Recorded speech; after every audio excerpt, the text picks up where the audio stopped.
Hello friends, welcome to UGC EPG Pathshala. I am Dr. Lubna Siddiqui, Assistant Professor, Department of Geography, Jamia Millia Islamia, New Delhi. Today I am going to discuss about the module Approaches to Environmental Studies, which comes under the paper Environmental Geography. The objectives of this module are: at the end of this module, the students should be able to define what is environmental study. Number 2, explain the nature and scope of environmental study. Number 3, have clear understanding about the importance of environmental studies. Number 4, explain different approaches to understand environmental studies. Now, introduction. The study of environment was always a burning theme in geography, but during the period between 1950 and 1970, this branch of geography faced severe setback due to spatial sciences and location analysis, and also because of the introduction of quantitative revolution in geography, which promoted the use of statistical techniques in geography according to Singh 2006. But during the last 2 decades, there has been a sudden increase in the activities giving more emphasis on the environmental education. This has resulted in the development of different kinds of extra curriculum, out of school activities and literature. The purpose behind emphasizing more on the environmental education is to regenerate man's interest in preservation, conservation, and improvement of the environment before it is too late and reaches the point of no return, that is extinction or exhaustion. The term environment etymologically means surroundings. Literally, it is an English word. The word environment is derived from French word environ, which means surrounding, formed by the combination of 2 words environ and ment, which means encircle or all around. Thus, environment is a complex of many variables which surrounds man as well as all living organism. Any external force, substance or condition which surrounds or affects the life of organism in any way becomes the factor of its environment. The place where an organism lives is called habitat. It is also known as milieu, which means total set of surroundings, according to Saxena 2004. As far as the question of environmental studies in geography is concerned, it is the interdisciplinary academic field which systematically studies human interaction with the environment in the interest of solving complex problems. It is a broad field of study that also includes the natural environment, built-up environment, and the sets of relationships between them. The field encompasses study in basic principles of ecology and environmental science, as well as associated subjects such as ethics, policy, politics, law, economics, philosophy, environmental sociology and environmental justice, planning, pollution, control, and natural resource management. Now, definition of environmental studies. Environmental study is the scientific study of all the components or factors that make or influence our life supporting biophysical environment. As per some academicians, environmental science is a methodological study of the environment and includes the study of all biophysical as well as anthropogenic conditions or circumstances under which an organism lives, according to Prasad et al. 2015. It is the study of the interactions between the physical, chemical and biological components of the natural world, including their effects on all types of organisms and how humans impact their surroundings. Environment is everything that affects an organism during its lifetime. In turn, all organisms, including people, affect many components in their environment. From a human point of view, environmental issues involve concerns about science, nature, health, employment, profits, law, politics, ethics, fine arts and economies. Therefore, environmental science is by its nature a multidisciplinary field. The science of environment studies is a multidisciplinary science because it comprises various branches of studies like chemistry, physics, medical science, life science, agriculture, public health, sanitary, engineering, etc. It is the science of physical phenomena in the environment according to Singh 2006. Environmental study is defined as an interdisciplinary academic field that integrates various academic fields, particularly sciences, to study the structure and function of our life-supporting environment and to understand causes, effects and solutions of different environmental problems. Now, the scope of environmental studies. The scope of environmental studies is vast and wide. Sky is its limit and ocean is its depth. What is not covered in environmental studies shall take years and years yet to think as how to cover. Studies reveal that during the past few decades there has been fundamental change in the attitude of man towards environment. There was a time when environment meant only sanitation and health. Environmental studies teach us about deforestation and forest conservation. Environmental studies teach us about diversified ecologies. The scope of the environmental study is diverse, dealing with the areas such as the geo-ecosystem or simply ecosystem as a study unit, the functioning of ecosystem including circulation of energy and matter and ecosystem productivity, temporal changes in ecosystem, evolution of plants and animals and ecological succession, spatial ecological changes, distribution and dispersion of plants and animals, global environmental problems, environmental hazards and disasters, man and environmental processes, environmental degradation and pollution, and environmental management. Figure 1 shows the scope of environmental studies. Now, the importance of environmental studies. Various combinations of words such as environmental education, that is EA, environmental study, that is ES, and environmental approach, that is EA, are being used in the literature in the context of environment and education.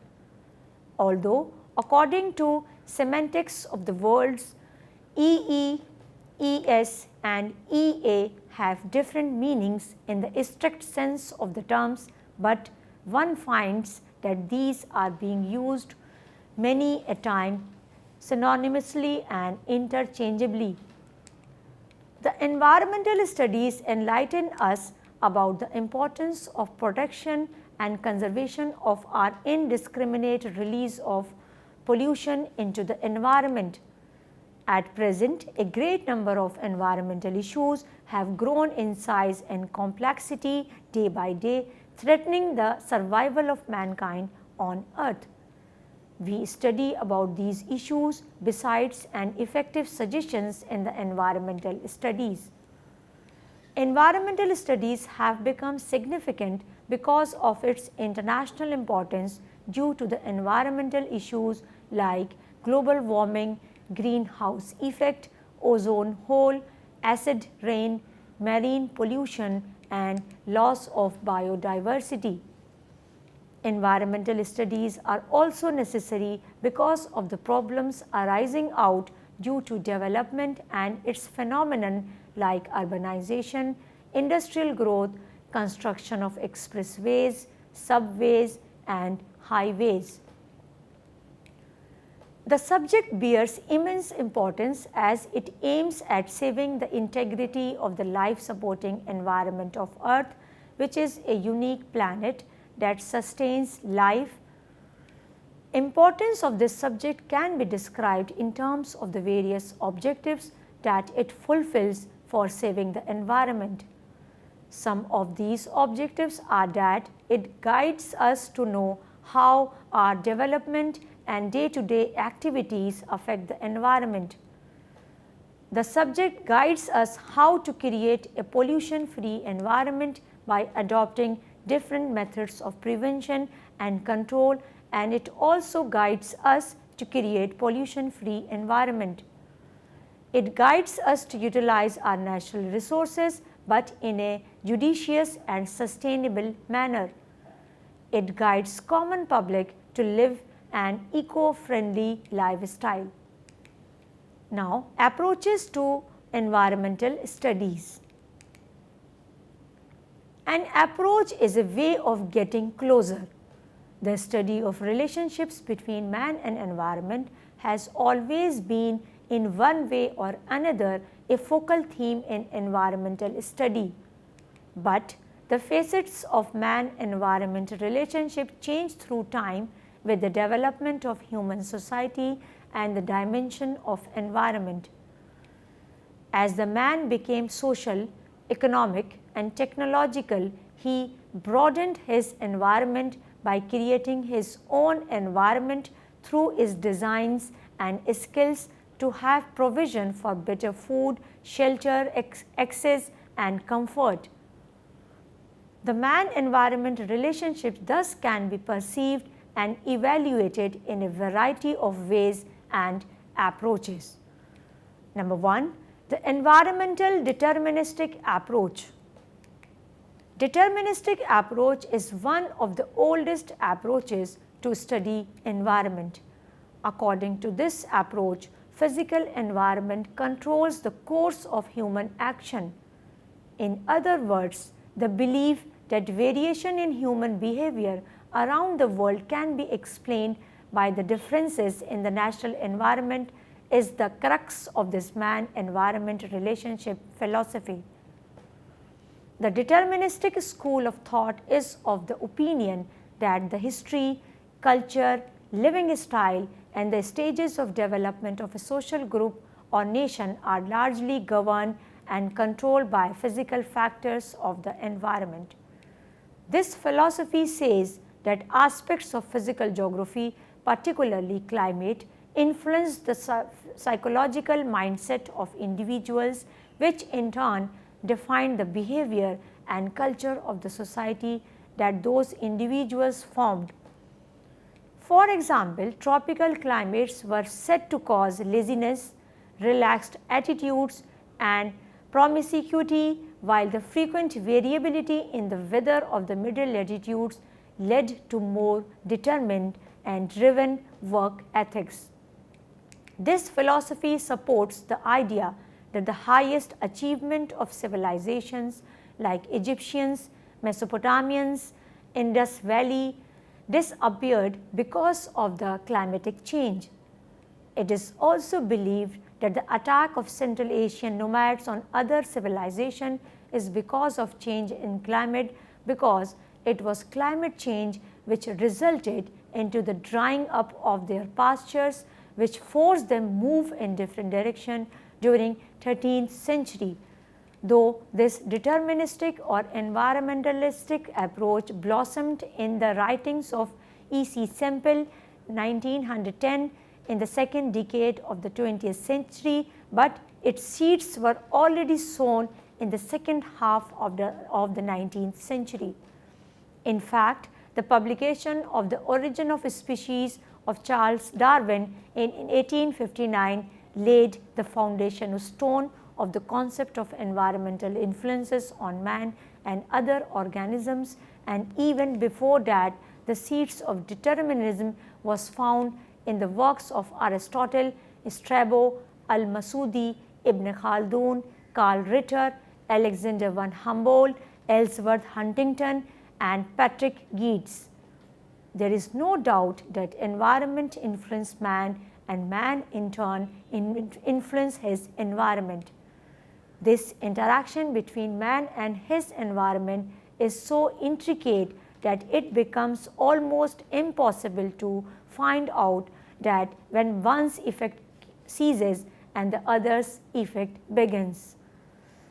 Many landscapes that appear natural to us are in truth the work of man. Wheat, barley, olive and vine, which dominate the Mediterranean countries, are entirely the products of human effort.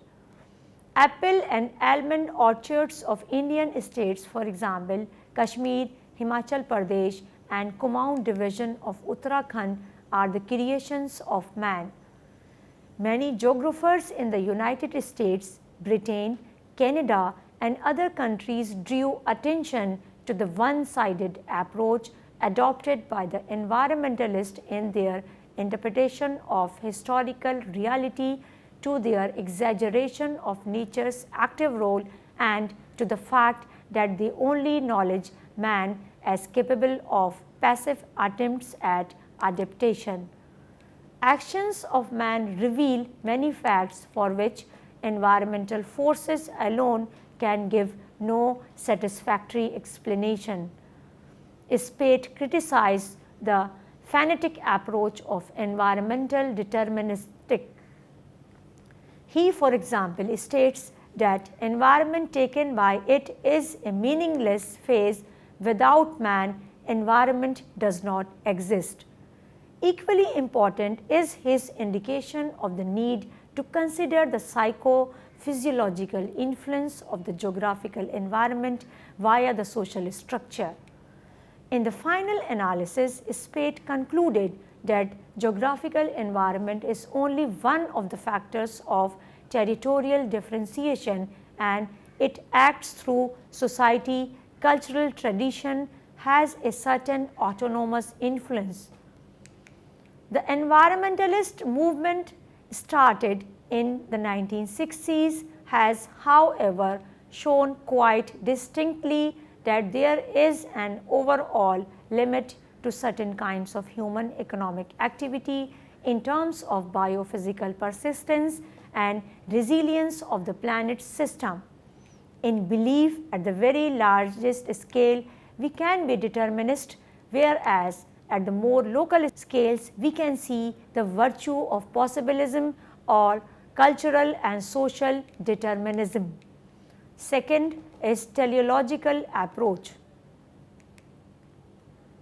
Teachings of Judeo-Christian religious tradition promulgated the superiority of man to nature and all other creation, and that everything is created for his or her use and enjoyment. This idea fostered an inconsiderate exploitation by man of his natural environment. Environment today holds this religious tradition responsible for the environmental crisis. Teleological approach is based on religious faith of man being superior to nature and all other creatures. This approach to environmental studies, that is man-environment relationship, led to excessive and rapid rate of exploitation of natural resources in North America and Western Europe, as well as in other parts of the world which were their colonies. A host of scientists and environmentalists have held this religious tradition responsible for present-day ecological crisis. This approach of man towards nature and environment stimulated Europeans to spread all over the world in search of unexpected land and resources. Consequently, numerous colonies were established in all of the inhabited continents. After 1750, there began a race for rapacious exploitation of natural resources, and widespread industrialization in Europe and America. The process continued for the last 3 centuries and created most of the present day environmental problems. Third is Possibilistic Approach. Possibilistic approach to environmental studies was born in the beginning of 20th century. The concept of determinism, which was conservative, cannot be accepted by a society which is civilized and advanced. The reason behind this is that man, with the help of technological development, has modified the nature. For example, he has created canals for making the water available in the extreme desert areas, for making it suitable for living. The concept of possibilism says that nature provides a number of opportunities and possibilities, from among which man is free to select or choose. The philosophy states that man, with the help of his mind and will, changes the influence of nature on him. The philosophy of possibilism attempts to explain the man and environment relationship in different way, taking man as an active agent. The philosophy further states that nature provides opportunities and the number of opportunities increases as the knowledge and technology of a cultural group increases. The hypothesis of possibilism was put forward by Lucien Febvre, who is of the opinion that man is the most powerful agent who modifies the terrestrial surface of the earth. Lucien said that there are no necessities but everywhere possibilities. For example, man invented iron and it was up to him that how he make the use of that iron. It was up to him whether he uses the iron for making hammer or a bicycle, a car, a ship or a plane. It depends on his technological development. So, the example proves that there are possibilities everywhere, but there are no necessities. Prior to the invention of iron, though, there was no necessity for a plane, ship or a car, but possibilities were still there. Vidal de la Blache further advocated and preached the philosophy of possibilism. In his work, he has minimized the influence of environment on man. He tries to explain the differences between groups living in the same environmental condition.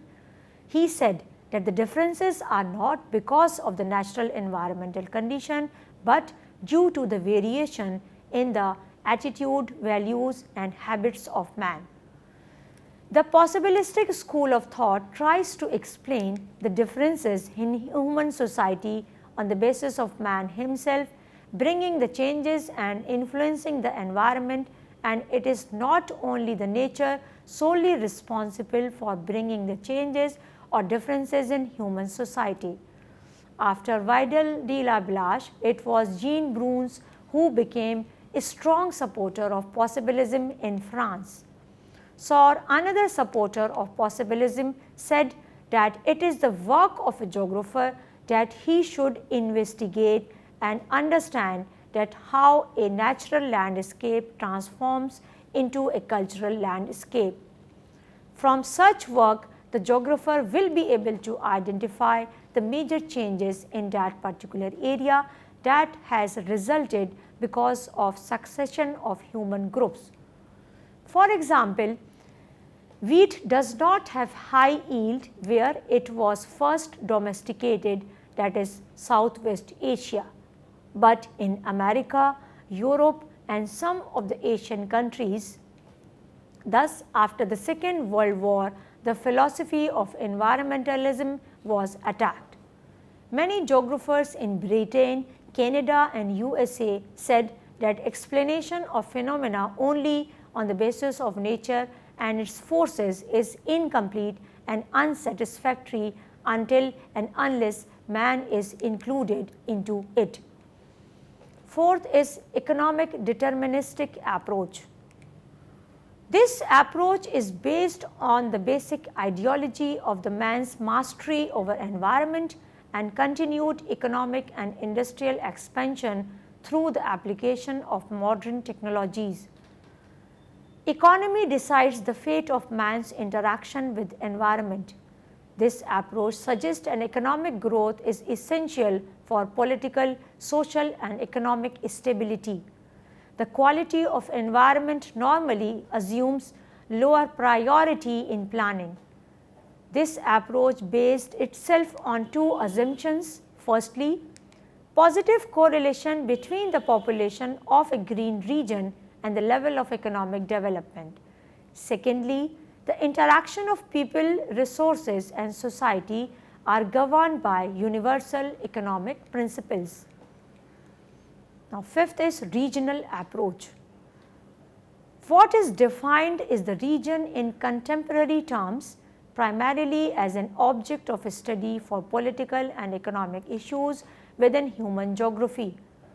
In fact, the concept of region itself can be considered as having been born very much earlier within the discipline of geography.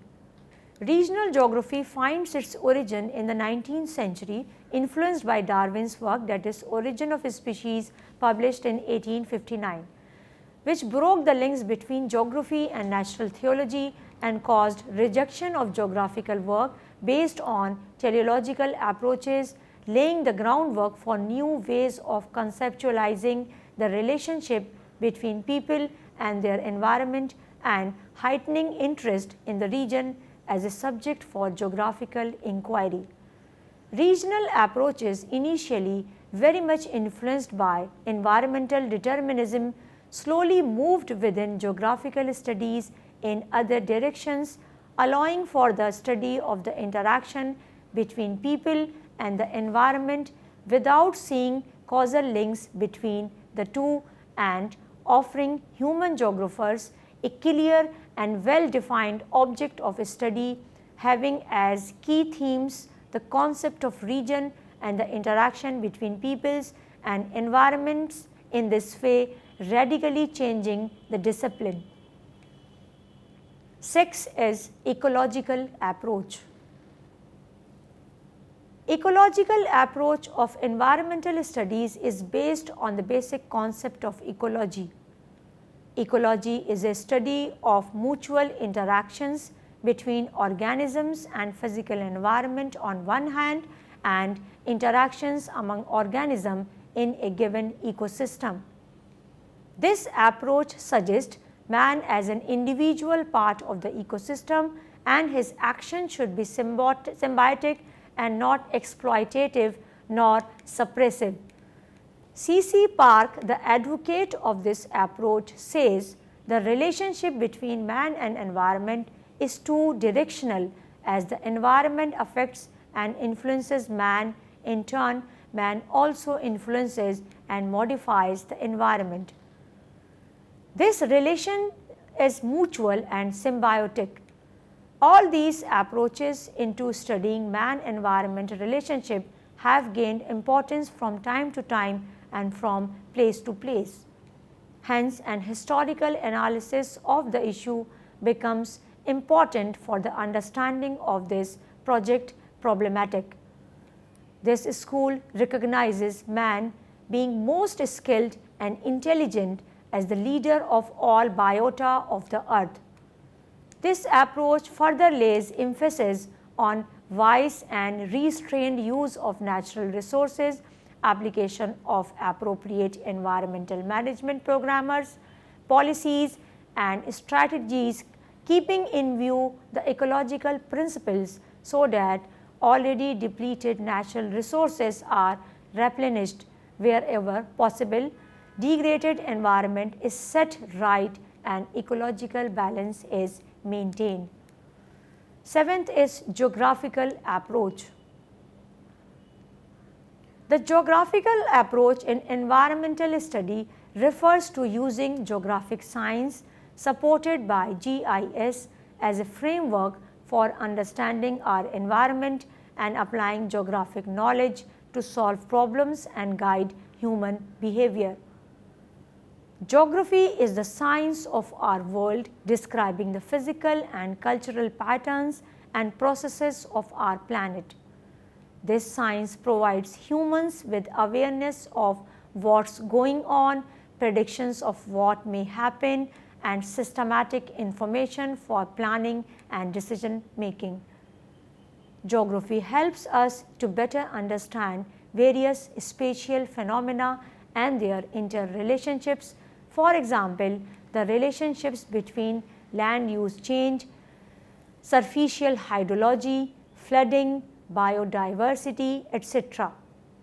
These understandings are helping the society to become more conscious and aware of the interrelationships of our world and how our cumulative behavior is affecting the evolution of the planet.